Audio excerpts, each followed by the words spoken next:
So I want to start by talking about our research group a little bit. It began with Ian Stevenson. Ian Stevenson was a physician who came to the University of Virginia to be chairman of the Department of Psychiatry way back in 1957. In the midst of quite a successful mainstream career, focused mostly on psychosomatic medicine. But he also had an interest in parapsychology.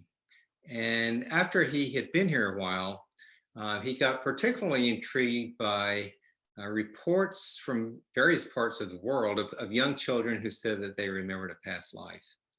So he started going out and investigating these cases, became more and more interested in them and other aspects of parapsychology, and eventually stepped down as chairman of the department in 1967 to form a new research group, which is now called the Division of Perceptual Studies.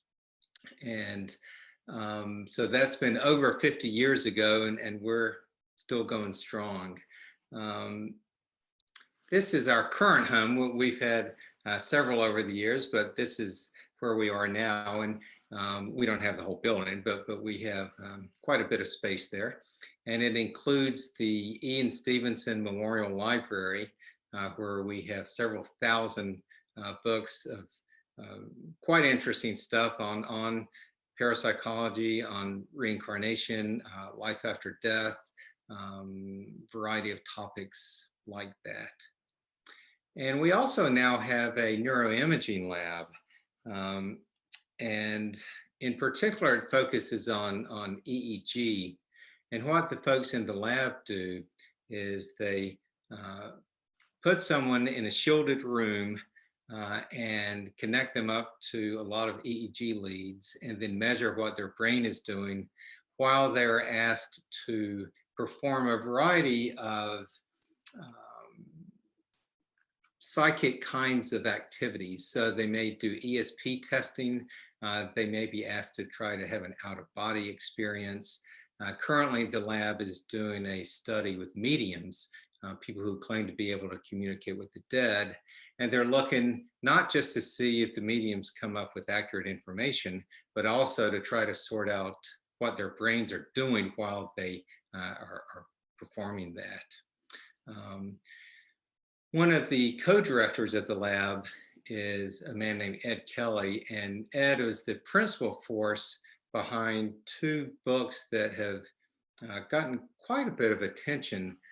Irreducible Mind, which looks at phenomena of the mind that cannot be easily explained by typical physical kinds of explanations. So things like near-death experiences or psychic abilities, as well as extreme psychosomatic kinds of things.